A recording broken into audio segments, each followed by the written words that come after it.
Golden State Media Concepts bring you Book Review Podcast, a haven for bookworms of all ages and the widest genres, from mystery to memoirs, romance to comedy, fantasy to sci-fi. If you love to read, this is a podcast for you. It's the Golden State Media Concepts Book Review Podcast.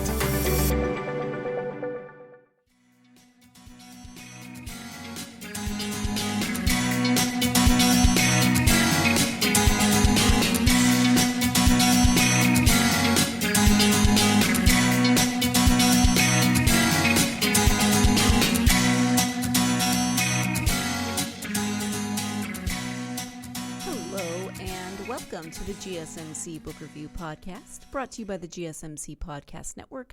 I am your host, Sarah. I hope you are having a wonderful Tuesday, that you had a wonderful weekend. Maybe the sun was shining where you were. If it wasn't, I hope that at least you were getting some good rain and not snow, depending on where you are. But I hope you had a good weekend, regardless of what the weather may or may not have been doing where you were. I am excited to welcome another author to the podcast. As I mentioned at the end of the last episode, today I am speaking with author Rob Swigart about his book, Mixed Harvest: Stories from the Human Past. This is an interesting book to try to categorize because there's history, there's anthropology, there's historical fiction, it's short stories. There's a lot of different genres happening in this book. Rob says at one point during the interview that he likes to think of it as a novel, and in some ways it really does read like a novel, but it also defies one specific genre, I think, in order to categorize it. Let me go ahead and read the back of the book for you, and maybe you can decide what you think the genre is. In Unforgettable Stories of the Human Journey, a combination of storytelling and dialogue underscore an excavation into the deep past of human development and its consequences. Through a first encounter between a Neanderthal woman and the modern human she called Traveler, to the emergence and destruction of the world's first cities, Mixed Harvest tells the tale of the sedentary divide, the most significant event since modern humans emerged. Rob Swigart's latest work humanizes the rapid transition to agriculture and pastoralism with a grounding in the archaeological record. There is also a quote by Joey Eschrich of Arizona State University that says, "Mixed Harvest is an unexpected take on human origins and early human societies, blending deftly written short stories with brief nonfiction segments. Readers will leave with a strong emotional grounding in the anthropological and archaeological record, and a large number of informational and thematic touch points for understanding this history." So maybe that gives you a little more of an idea of what this collection of short stories is about. As Rob says, as I mentioned earlier, Rob says in the interview, he does think of it kind of as a novel, and it does in some ways read that way, although not fully. The brief nonfiction portions of the book are included in each chapter or in each short story, however you want to think of those sections. They are, as I said, brief. They are kind of touch points to that story, connecting the history, the archaeology, the anthropology, etc., to the characters or the events of that short story or that chapter. So I am going to go ahead now and let Rob explain more about this book. I'll let you decide maybe what genre it fits in best in your own brain, and we'll go from there. So again, the book is called Mixed Harvest: Stories from the Human Past, and the author is Rob Swigart. Hi, Rob. Welcome to the podcast. Hi. How are you, Sarah? I'm doing well. How are you? Also well. Thank you. Great. Well, I'm very happy to have you here to talk about your new book, Mixed Harvest: Stories from the Human Past. Before we get to the book, though, if you would share a little bit about yourself, that would be wonderful. All right. Midwest. After graduate school, moved to California, where I taught at the university. I was originally starting in graduate school a poet and doing reasonably well as a poet, but as most people know, poetry well as fiction. And I guess it's funny to say that I was assigned a beginning creative writing class, which meant I had to write fiction. And so I did that just to get in practice. And that ended up as my first book, which was really kind of an overnight success, which is always dangerous for a writer.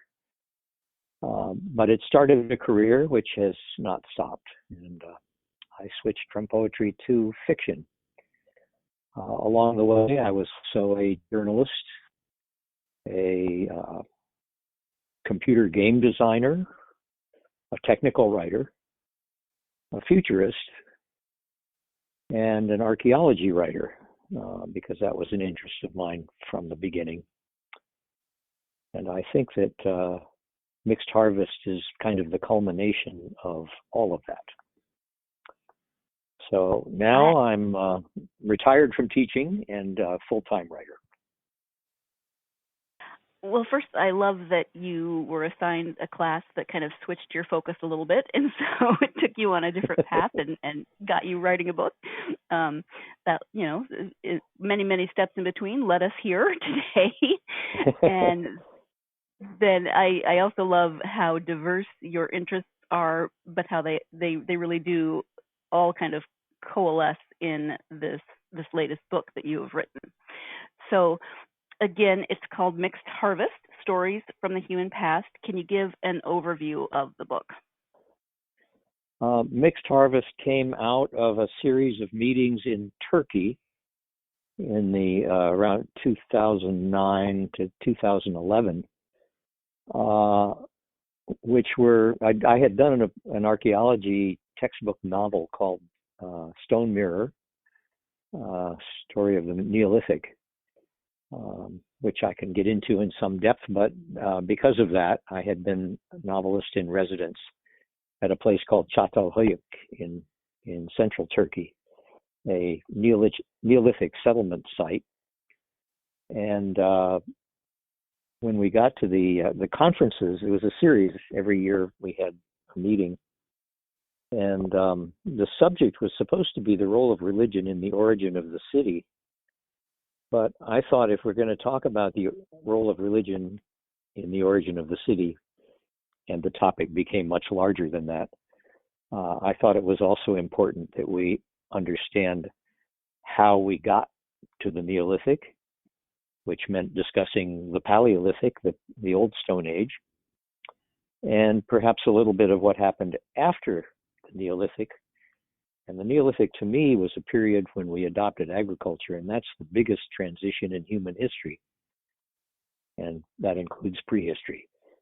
So when we adopted agriculture, we changed not only the world around us, but we changed ourselves in fundamental, physical, genetic ways. And it seemed to me so dramatic that I really wanted to understand how we got there and what we went through and what we can do about the unintended consequences of our adoption of agriculture, which means, what we've got today: climate change, pollution, inequality, war, plague, and lots of other fairly negative consequences. So it seemed to me that what I wanted to do was write a book that would cover that period, which is admittedly quite long, and perhaps point to some ways of thinking about it so that we can make better decisions about what we do going forward. And I had done a job, a small task for a think tank about climate change in the early 2000s. And I got kind of obsessed with the topic. So looking at what happened during this period between about 12,000 years ago and say 6,000 years ago, when we radically changed the world. uh, meant figuring out what happened before it, because we spent a couple of 100,000 years, maybe more like closer to 300,000 years, being hunter-gatherers, wandering around, following the food, low population, low impact on the world, but a vast accumulation of natural history wisdom, which we have unfortunately pretty much lost since we started building roads and cities. That's a long introduction to what the book is. I wanted to illustrate the facts of the story with short stories that would be emotionally engaging, so that we could get a sense of what it felt like to be a hunter-gatherer, to encounter a Neanderthal, to go into a cave and the deepest recesses of the cave and paint something on the ceiling or the wall by flickering animal fat lamp light. And so that's how the stories emerged. I guess I'll answer one of your other questions, which is the book originally was twice as big, and half of it was factual material and half of it was short story. And along the way, I decided to cut most of the factual information and just provide a little bit of a casing for each story to situate it in time and the level of cultural context for each one, so that I could tell the story in a series of short stories. The publisher initially was calling it a novel, so I'm going to pretend it's a kind of novel. And that's how Mixed Harvest came about. It's interesting that you say that you're going to pretend it's a kind of novel, because it does defy genre a little bit. I mean, it is short stories, but there is there are some recurring characters in those short stories, and there's an arc. There's definitely an arc throughout it, but it's also got the nonfiction elements.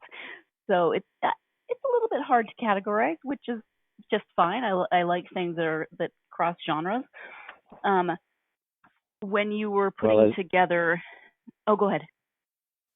No, I was going to say, as you can imagine, it presented a challenge finding a publisher, because the word hybrid kept coming up, and for some reason, hybrids are considered bad. Which I don't get, because they're becoming much more common in the book world. Absolutely, and in animal husbandry, hybrids are where the vigor is. So, right. I'd like to think that this is a vigorous book. That's a good way to think of it. When you were putting together the timeline, the outline for the book, did you start with some of the story ideas, or did you start with some of the factual stuff? How did you put together the touch points for each story and its place in history? I spent a lot of time doing research for it. Obviously, a lot of it is reading. I read a lot of stuff about prehistory, but some of it was actually going into caves and looking at the cave paintings and visiting some of the sites that I talk about. I went to Israel. I went to a couple of parts of Turkey. I went all over northern Spain and France, particularly for the caves. And I did not go to Iraq to study the Sumerian stuff. That's out of books. But that's because there was a lot of fighting going on. In the last time I was in Turkey was very close to the Syrian border. And I don't know how dangerous it was, but we didn't go there.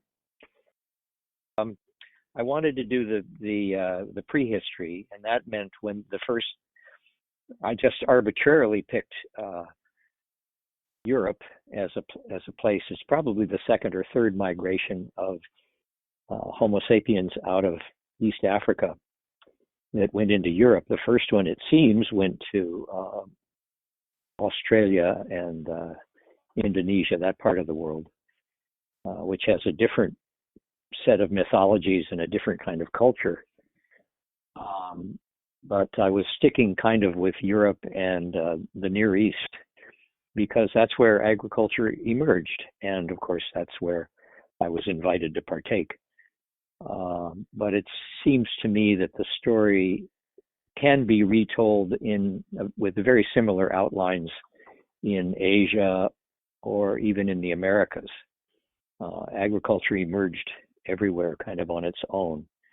So we have to expect that it's an emergent property of the species and not something we could have chosen.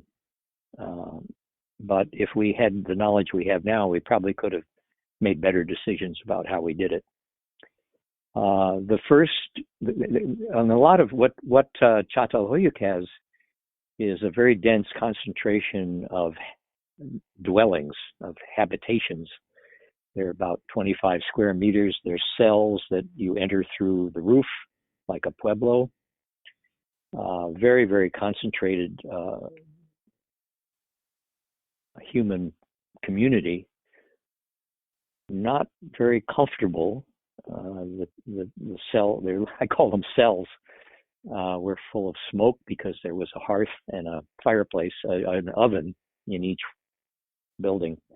And they were built right next to each other. So people walked across the roof to get to their house. So the house became a very important central character in the study of that location. And I thought, well, what is a house? Besides a place to live, it's an extension of the body. And a lot of the anthropologists on the project were discussing that as the extension of the human body. It has ingress and outgress and windows that can look out onto the surroundings and so on. So it seems to be a little bit like a body. And so where did we live before that? And I picked the word shelter to describe the first section of the book. So I was thinking about, where people lived and how they lived. And shelter is not a permanent place. It's a temporary structure, if it's a structure at all. And then we developed houses, and then houses became homes. Civilization took over. The city took over, and we gradually separated ourselves from what we now call the natural world. And so that was the arc of the book, beginning with wandering around the landscape, encountering others of similar culture and possibly similar language, and then settling down, being semi-permanent, and then being completely permanent with agriculture tied to a city. And I think that the consequences of that process have been glorious on one hand and very negative on the other hand. So it's a mixed harvest. Let's go ahead and take our first break of the podcast, but that gives you a better idea of what this book is about, what Rob was hoping for with the writing of it, the origin of the name, Mixed Harvest, etc. Stay tuned. When we come back, we'll be speaking about Rob's statement that he is interested in humans' effect on the earth and how that plays into this particular collection of short stories. So stay tuned. You're listening to the GSMC Book Review Podcast, and I'll be right back. Golden State Media Concepts Social Media Podcast. Time to hashtag everything. We talk about all the fun, crazy stories on social media. From Instagram to Facebook, Twitter to Tumblr, or probably even Friendster. Join us each week as we explore the quirky side of social media. It's the Golden State Media Concepts Social Media Podcast. It's simple, such a sad song. The one that we rely on to get us.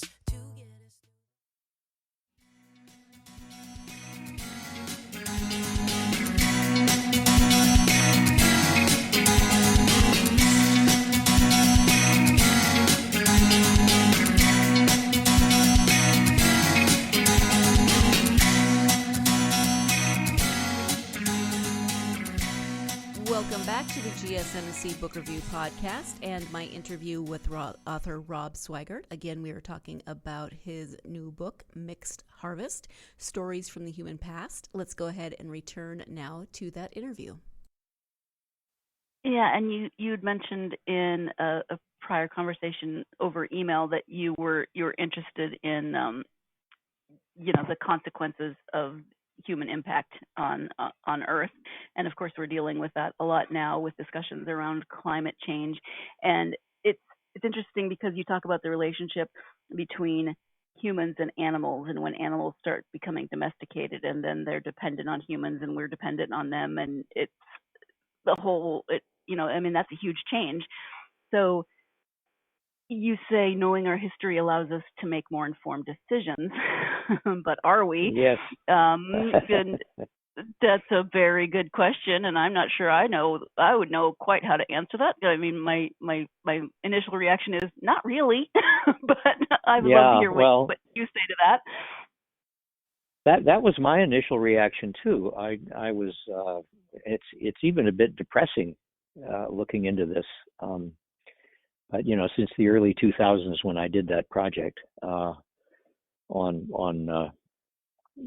it was global warming, I was getting increasingly alarmed. And then the rate at which we are exceeding the capacity of the planet to support us is now, let's see, I just heard this yesterday. I'll approximate. There is a date during the year when we exceed the capacity of the planet to regenerate what we have extracted from it. And that date is now, last year was in August. So we are not sustainable. But I was in a little seminar about evolution with an anthropologist at Princeton, and he treats the city like just another ecosystem. And it doesn't seem to be bothering people that we're paving over everything. I think I'm reading now a lot of books about what I think are going to have to be post-capitalist economics, where we don't look at the GDP as something that always has to increase, because we're exceeding. We are not supporting all the people we have adequately, and we are exceeding the capacity of the planet. So we either make good decisions now or we don't survive. I'm hoping we will survive. But pretty much everything I write these days is one way or another about this. Well, one thing I find fascinating with your approach to all of this is how interconnected it is. I think so often in a former career, we called it siloing, where everything was in its own little space. Yeah. But that's not always helpful because there needs to be communication. And so the fact that you combine archaeology, anthropology, economics, everything within this, I think is really interesting and helpful. Is that something that just evolved naturally for you, or was that introduced to you in some way? How did you discover kind of just combining all of these interests? I think part of it is that I think the reason I studied literature and became a writer is that I just couldn't settle on any one scientific endeavor that I wanted to stick with, that I would have to narrow my vision to see. I'm just, I told somebody once my totem animal is a terrier, because I'll be digging a hole to bury a bone and see something running across the horizon and drop the bone and run after it. So I guess it's just curiosity. But it's also a lot of accident. And, if I meet somebody who's doing something interesting, I'll probably end up pursuing it a little bit just to get to know it. And that's how I ended up being a futurist. I'd like to do a shout out for This View of Life, which is David Sloan Wilson's project on the internet, which has lots of supporting material and seminars and classes and things that you can explore, because it's I think initially the application of evolutionary biology and the science of evolution to other fields. So it's completely interdisciplinary, and they're applying it to education, to economics, to sociology, to business. This whole thing about the third way of entrepreneurship. I think it's so appealing to me because it combines everything and it introduces me to new things that I get excited about. So I'm the siloing that you mentioned was probably necessary, but I think its day is over. I don't think it works anymore. People got too specialized, and they lost sight of the big picture. And these are efforts to regain access to the big picture. Sure. What do you hope readers will take away from the book? Aside from an entertaining read, because I think the stories are engaging and the characters are interesting, a little bit of a sense of how people lived, how our shared humanity has developed, how we ended up where we are today with all the great things that we have, like a vaccine for COVID, for instance, and the sense that we wouldn't have needed a vaccine for COVID if we hadn't developed a civilization that allowed diseases, what are called zoonotic diseases, to jump from animals to people because we live in such close proximity with them. We get benefits, and sometimes they're responses to the downsides of what we've done before. They're called remedial technologies. If you invent the wall to keep out the wind, it does a great job keeping out the wind, but you can't see what kind of predators are roaming around out there. So you have to create a window. And if you create a window, then the wind comes in, so you have to create a covering for the window, and so on, and so on. So those remedial technologies are also always answers to the previous problems created by the previous technology. And we now have such a complicated technological ecosystem that we're creating problems we don't know about yet and solving yesterday's problems instead of anticipating tomorrow's. And maybe we're hoping that with AI and other technologies, we will get ahead of it, but I'm not sure that's going to happen. Mm-hmm. You just described a really adult, scary version of if you give a mouse a cookie. I feel like. You got it. Yeah.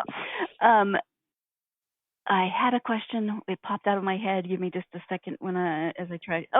I'm always fascinated by writers' approach to characters, and your characters, of course, are historical fiction characters. So when you're going so far back in history and writing about characters that aren't maybe as well known as a more modern character, how do you flesh out those characters and choose names, do all of those fun character development processes?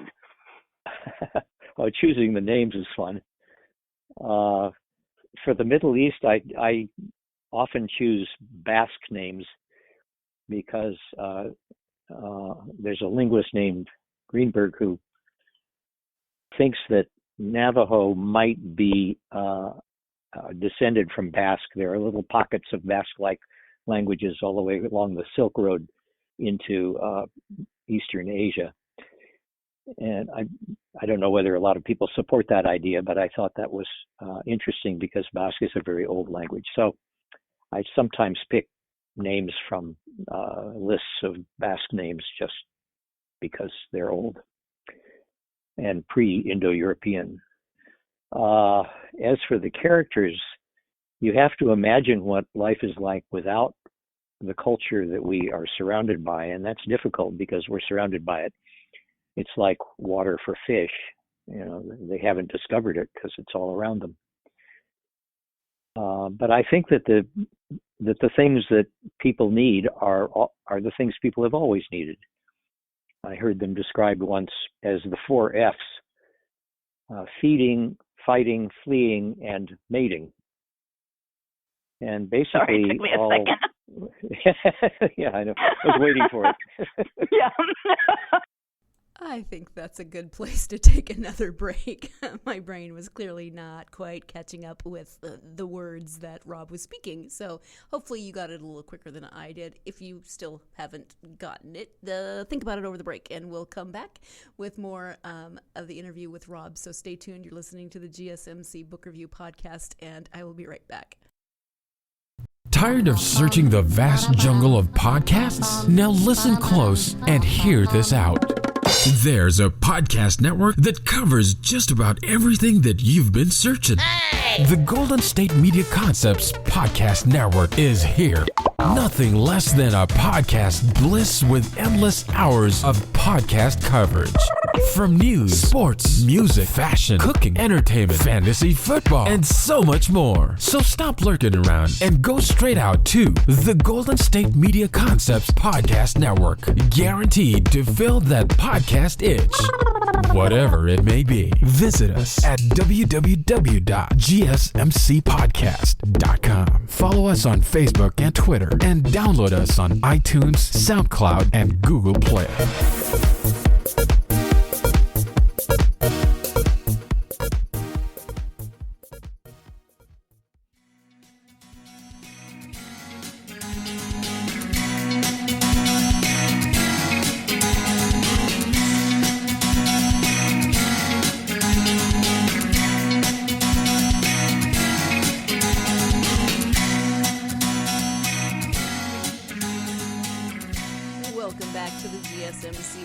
Podcast. I am still smiling over the conversation before the break, so I hope you are as well. I love that, just sort of subtle. He delivered it so well, didn't he? Very nicely done, Rob. I have to say, on the delivery, so deadpan. I don't know if you said that joke before, but you do it well. So anyway, let's go ahead and return to the interview with Rob.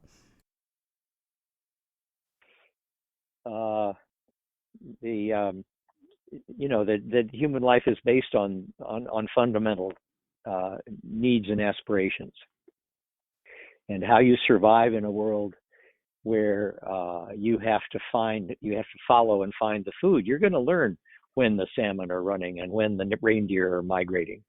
You're going to learn all those things, and you're going to be able to coordinate it with the moon. And some of the earliest artifacts that we have created by people are just what are called batons. They're just a piece of bone or ivory with dots carved, holes carved in it. And if you count them up, they look like they're lunar cycles. So people were creating kind of early calendars as a way of coordinating when you moved, because somebody had to decide, okay, it's fall, we got to move south. And it was probably more cooperative than having a chief. Most ethnographic material I've read about hunter-gatherers today suggests that their societies were pretty egalitarian, even though there was this division of labor between males and females. They still were probably not hierarchical. There were necessities of child rearing, particularly for very young children, that men just, I'm afraid, can't do. So women have that responsibility. And so foraging is a more natural activity for the females than hunting, which is much more solitary. It's something they can do socially with the children. But beside from that division, I think that every band raised every child. And that's now called, I understand, cooperative breeding or alloparenting. And that just means that it's not necessarily the biological parents who do all the care for the nuclear family. It's funny that the nuclear family came up with nuclear weapons. I'm not sure that anybody called it a nuclear family before that. Mm-hmm.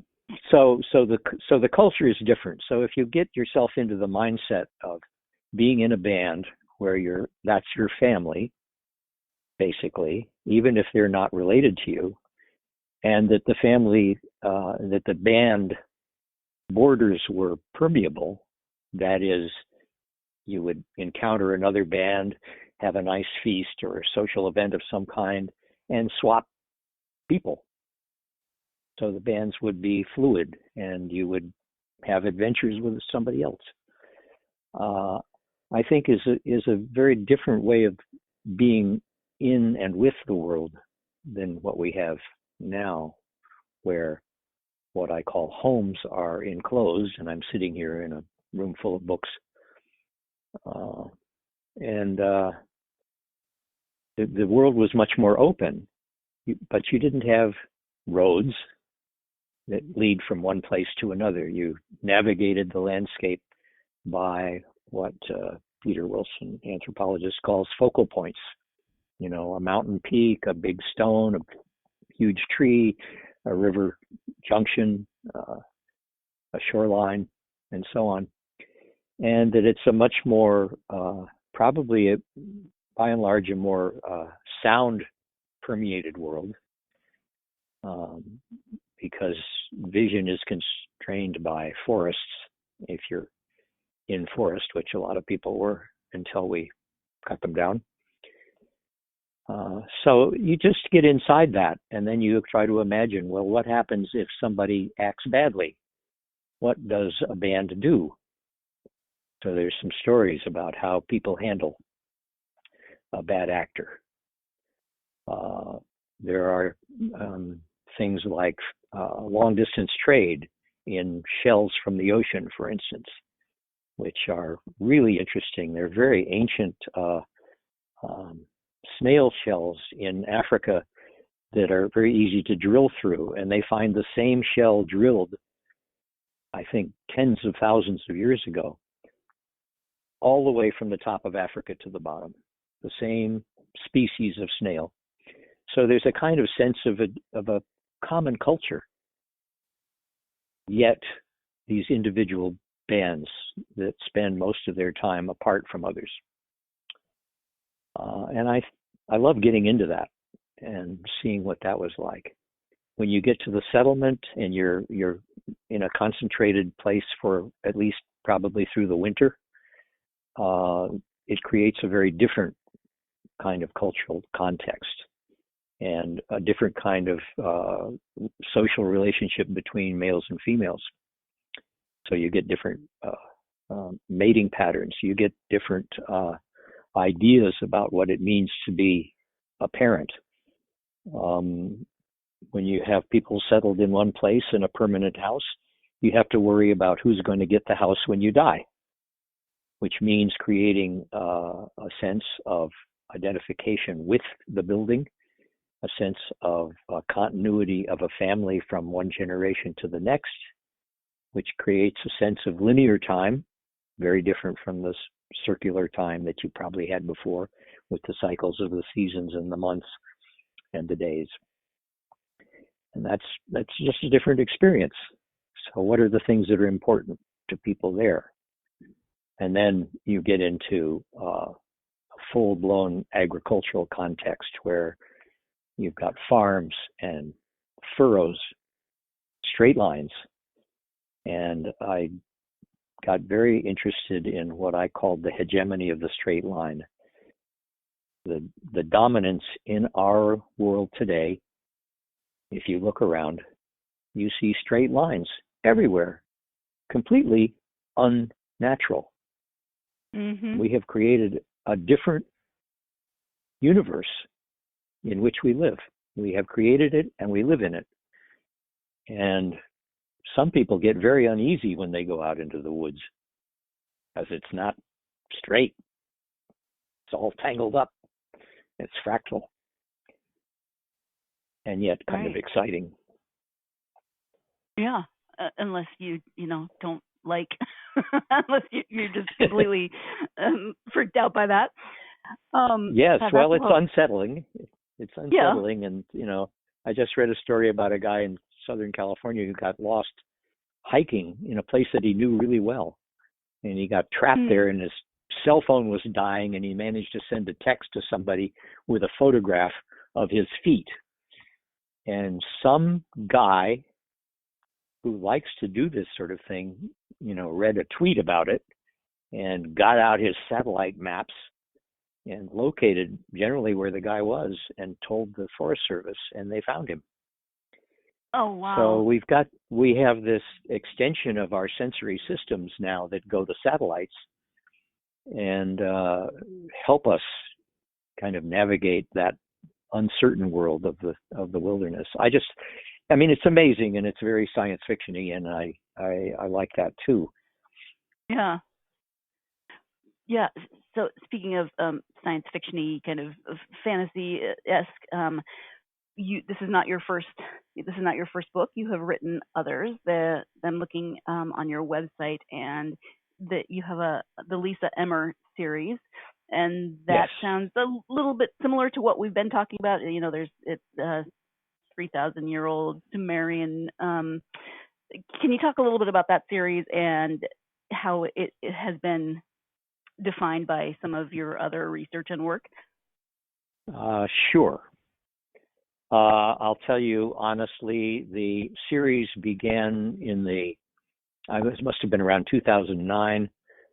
I had an apartment in Paris for several years, and I went there, and somebody had left a copy of the Da Vinci Code in the apartment, and I was jet lagged, so I read it in one sitting, and it infuriated me, partly because it was such a page turner and so badly written.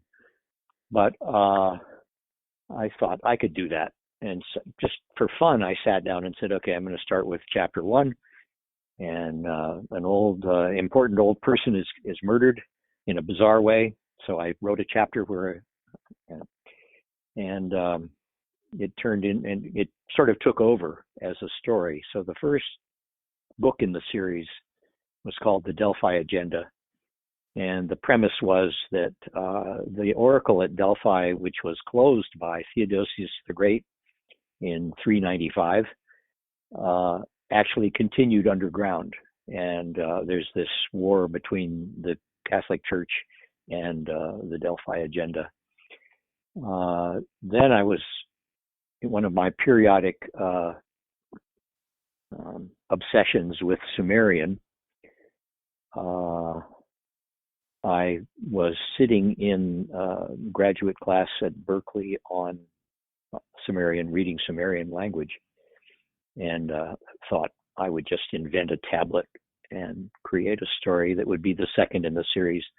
I've just finished the third in the series, and it's much more climate oriented.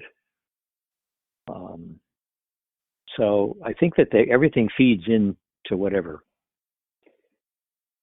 And it's interesting that it became a series because a lot of people told me there was no interest in books like this, but it's actually my revenue stream.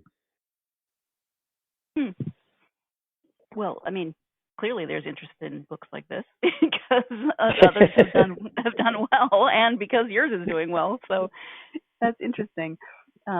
Yeah. I love how situational your writing is. You were jet lagged, so you read a book. You said, I can do that. And as I'm looking through the description of the book, there's parts that take place in Paris. So yes. yeah, I just love kind of take pieces of wherever you are at the moment. That's awesome.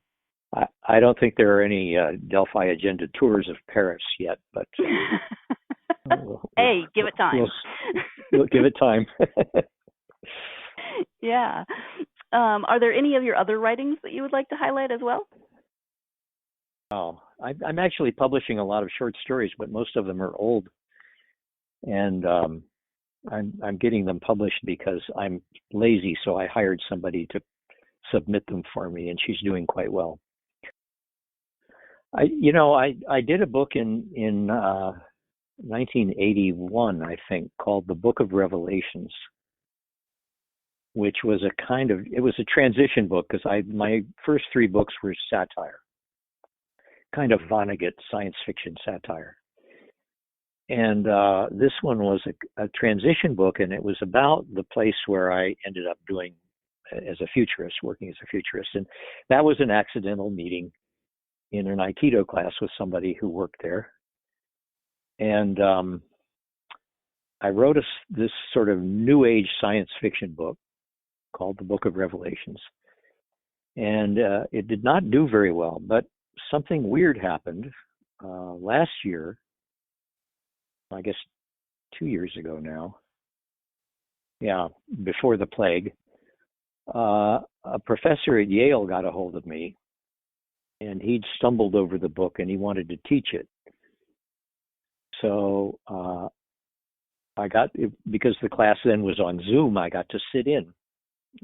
He did 3 classes on it. And it was fascinating because I had to read it again. And actually, I discovered that I liked it. So I might recommend that. It's available. It covers a lot of my obsessions.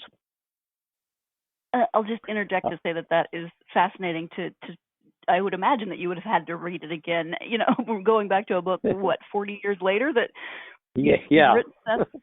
That's really fascinating. Almost terrifying. But I was pleased, and the students seemed to like it.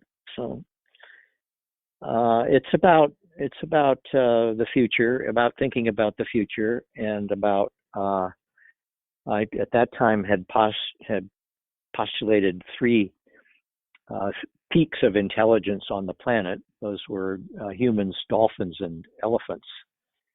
And I got to spend, again, this is all accidental, knew somebody, and I got a backstage pass to Marine World, which was in Redwood City at that time. And I got to get to know some of the animals, including the dolphins and the elephants. I think I would be against places like that now, but at the time it was awesome. And there was research going on with dolphin communication at the time. So it was fascinating to me. I've recently gotten very interested in cephalopods, particularly octopuses, and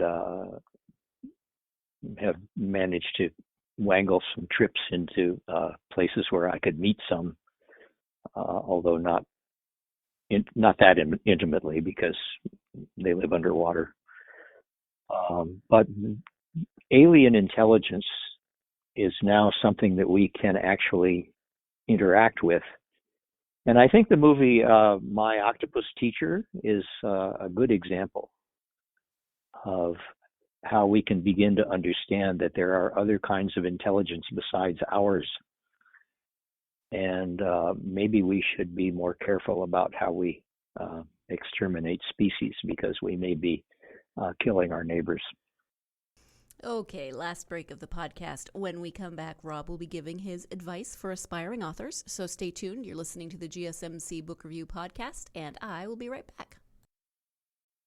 Do you want to be healthier, yet you just don't know what to do? All these shows telling you this and that, but nothing seems to work. Well, listen close. Golden State Media Concepts has got something great for you. The Health and Wellness Podcast, dedicated to workout trends, healthy eating habits, diet, and everything about healthy living. Join us in our banters as we help you not just live life to the fullest, but live it to the healthiest.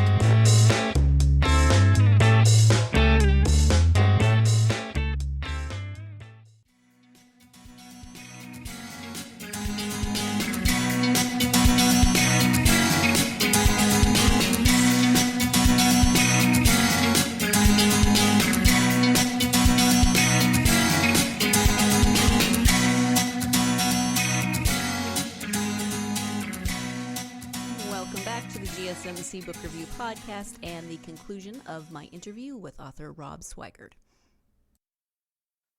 In terms of your own experience with writing you've done a lot of different kinds of writing. Would you have advice for aspiring authors? When I was in graduate school, somebody said the best advice for writing is to hit the keys of the typewriter one at a time, because otherwise they tend to jam up. And I thought at the time that was actually really good advice, because it suggests that you just have to keep writing. Right. And but that's and you have to love to love doing it. Yeah. But now I'm wondering how many people actually get that reference. Yeah, that's a problem now. But there's still enough people who remember typewriters, I guess. Yeah. My first book was done on a typewriter, and my second book was done on a computer. And it was, I think it was an Apple II. Yeah, late 70s. Wow, very cool. So that transition happened a long time ago now. Mhm. And yet, people didn't believe in it. I remember one writer telling me that he didn't like mice. and we didn't get mice until 1984. So yeah. And he wow, and he still didn't like he didn't like mice. He didn't like computers. He wanted to work with a typewriter. So I think a lot of writers just hung on. But I was always jumping into technology and doing.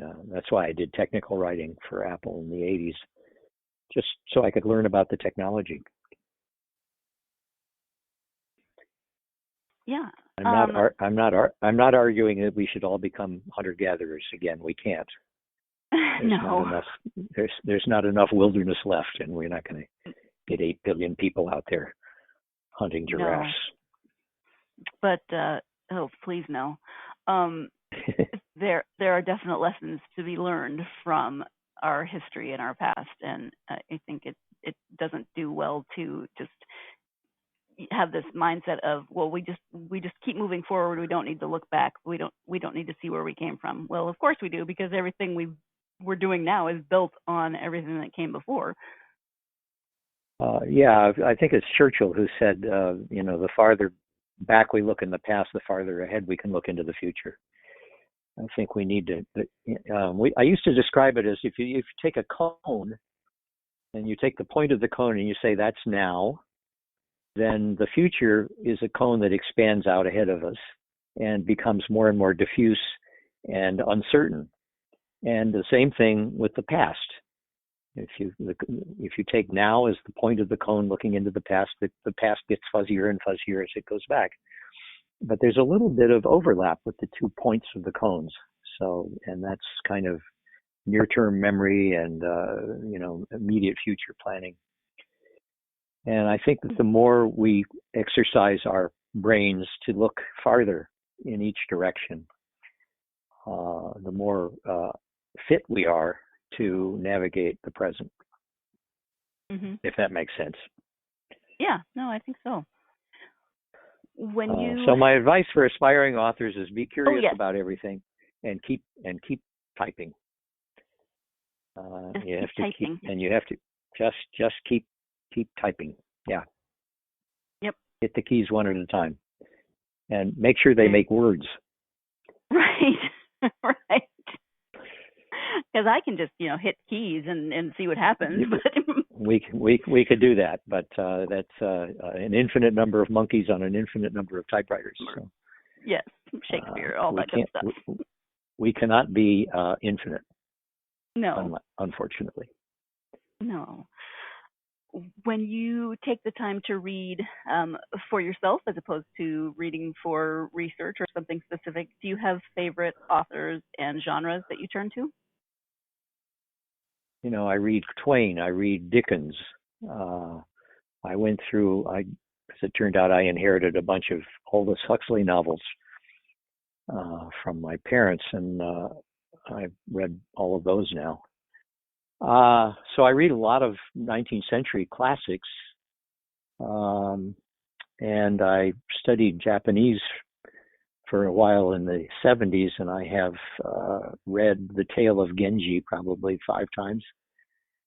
And I can always read the Odyssey, and I still have this new translation of the Odyssey to read. I read it to both my daughters when they were little, and I think it's probably one of the greatest stories ever told. So, yeah, I'll go back and read them, but I also go back and read poetry, particularly now that I'm a little bit longer in the tooth. The Four Quartets by T.S. Eliot. I think Old Men Should Be Explorers is one of the great tidbits of advice you can give somebody old. I do read science fiction, and I've written a science fiction climate change book, and which is looking for a market. And I'm going to write, and my next book will be the second volume in that series. And briefly, I'll describe it because I think it was an important thing, and I came up with a one-sentence description of it. What happens when a planet that avoided avoided climate change and by avoiding agriculture is invaded by a planet that wants to convert it to agriculture? And so it's from the point of view of the planet that's being invaded, which is a planet of hunter-gatherers, and why, and the people, the invaders, of course, are us. And I wanted to, describe what I thought was one possible future, which is avoiding the abyss of agriculture, which has basically changed the world in ways that can't be reversed. And when we have done that, what can we do? So the second volume is now one of the people from that planet on Earth to see if he can help them avoid the dire consequences they face. And I think that it's just interesting to think about what we might do, various options we might have going forward from where we are now. So that's kind of what I'm exploring. Mm-hmm. And, all right. Yeah. And now there's that whole new genre that I just learned about recently, which is cli-fi. So you even have cli-fi. That's what it is. It's cli-fi. Yep. They so will both be cli-fi. You don't have to invent a new genre. It's already there for you. Yeah. Yep. It's been there for a while. I mean, I recently read a late 19th century French novel called Man Underground. It's by a thinker, sort of end of the 19th, early 20th century, whose name is Gabriel, I forget. And it's the sun basically goes out. It stops, and some people manage to move underground, and they go down into these tunnels, and they carve out a place to live, and they've got plenty of food because all they have to do is tunnel up, and everything up there is frozen. So there's this huge deep freeze full of animals, and they develop art and spend all their time either appreciating art or making art. And it's kind of ideal in a weird way. And I think of that as a kind of climate fiction, although I'm not sure that's what he intended it to be, since it was so early. But the interest in this has been a long time with us. Mm-hmm. Yeah. Well, Rob, I know you have a website, so if you can share your website as well as where people might be able to interact with you on any kinds of social media. Okay, that's a good one. The website is just Rob Swigart, ROBSWIGART.com, and there are links for all the books and other information. I think that my email address is on there.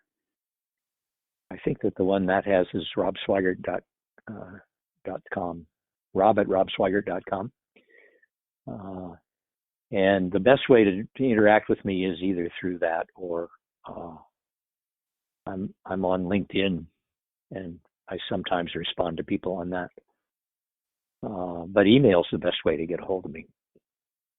Okay. I'm just gonna look and see if I can find you. I have publicly removed myself from Facebook. And Yeah. I'm sorry, but I will not participate in that much evil. Mhm. Well, yeah. I mean, everybody needs to make those decisions for themselves. So. Yep. Makes sense. Yeah. We have talked about a lot of things today, but is there anything that we haven't covered that you would like to mention at this point? Well, I think that I can talk at length about my obsessions with climate and the bad things we've done, but I'm trying to be more open to possible benefits, and I did one story about a future city, but it was most of the well, first of all, I was at a meeting at the place I was doing the climate research for a client, a big meeting, and I got up and announced that climate change was the existential threat that was facing mankind, and that if we didn't do something about it, we were going to be in bad shape, although I used a more expressive term, perhaps. And in the intermission, a guy came up to me from the CDC and said, our major problem is we have 5 billion too many people. And that got me thinking about population, which is another way we've exceeded the capacity. And of course, the technology enthusiasts will say that technology will always solve our food problems and that Malthus was wrong and we're not going to starve. But with climate change, we're beginning to see how the globe is changing and how agriculture is beginning to fail and monoculture is bad for us. So I think that people need to be aware and they need to start thinking about it in important ways, and seeing how polarized this country has become. I sometimes despair, but I'm not going to stop haranguing people about it. So if you want a 2 or 3 hour lecture, I can get going, but I don't think you want that. Probably not for the podcast, but not today. No. Not today. That's right. Well, thank you so much, Rob. I have really enjoyed speaking with you. Thank you for taking the time to talk to me not only about mixed harvest, but about so many other topics. It's been great. It's been my pleasure, Sarah. Thank you for having me on. Thank you once again to Rob for joining me to talk about Mixed Harvest, Stories from the Human Past.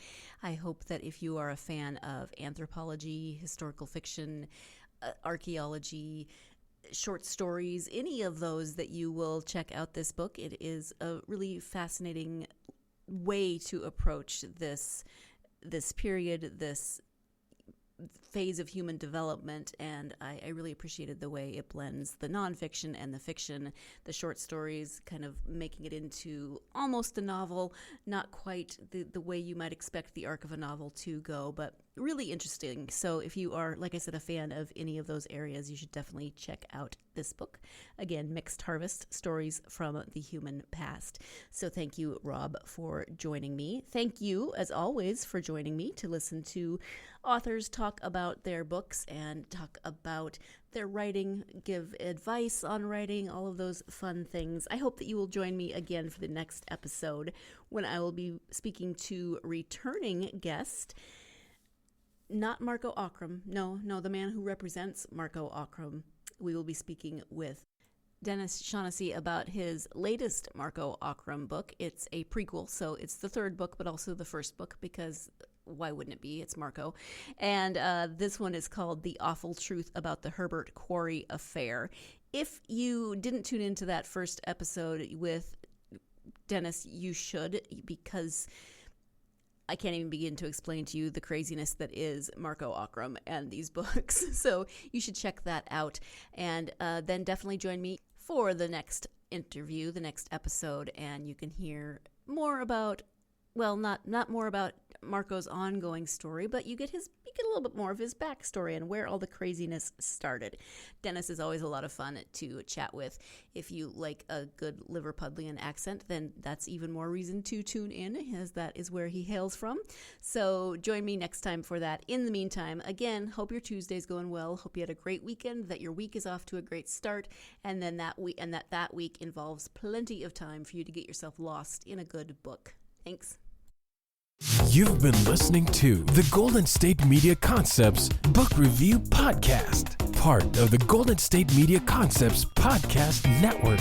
You can find this show and others like it at www.gsmcpodcast.com. Download our podcast on iTunes, Stitcher, SoundCloud, and Google Play. Just type in GSMC to find all the shows from the Golden State Media Concepts Podcast Network, from movies to music, from sports to entertainment, and even weird news. You can also follow us on Twitter and on Facebook. Thank you, and we hope you have enjoyed today's program.